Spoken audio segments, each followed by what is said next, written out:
പാലക്കാട് ഉത്സവത്തിനെത്തിച്ച ആനയിടഞ്ഞു, പാപ്പാനെ ചവിട്ടിക്കൊന്നു.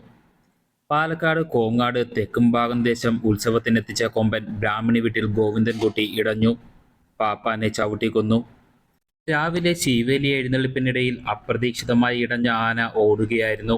ആനയെ പിടിച്ചുകെട്ടാൻ ശ്രമിക്കുന്നതിനിടയിലാണ് രാമനെ ആന തട്ടിയിട്ട് ചവിട്ടിയത്. ഇടഞ്ഞോടിയ ഗോവിന്ദൻകുട്ടി പ്രദേശമാകെ ആക്രമണം അഴിച്ചുവിട്ടു. നിരവധി വീടുകളും മതിലുകളും തകർത്ത ആനയെ തളയ്ക്കാൻ ശ്രമിക്കുന്നതിനിടയിൽ പാപ്പാൻ രാമനെ ആന തട്ടിയിട്ട് ചവിട്ടുകയായിരുന്നു. ഗുരുതരമായി പരിക്കേറ്റ പാപ്പാനെ പത്തിരിപ്പാലത്തെ സ്വകാര്യ ആശുപത്രിയിൽ എത്തിച്ചെങ്കിലും ജീവൻ രക്ഷിക്കാൻ സാധിച്ചില്ല. പാപ്പാന്റെ മൃതദേഹം ഇപ്പോൾ പാലക്കാട് ജില്ലാ ആശുപത്രിയിലേക്ക് കൊണ്ടുപോയി.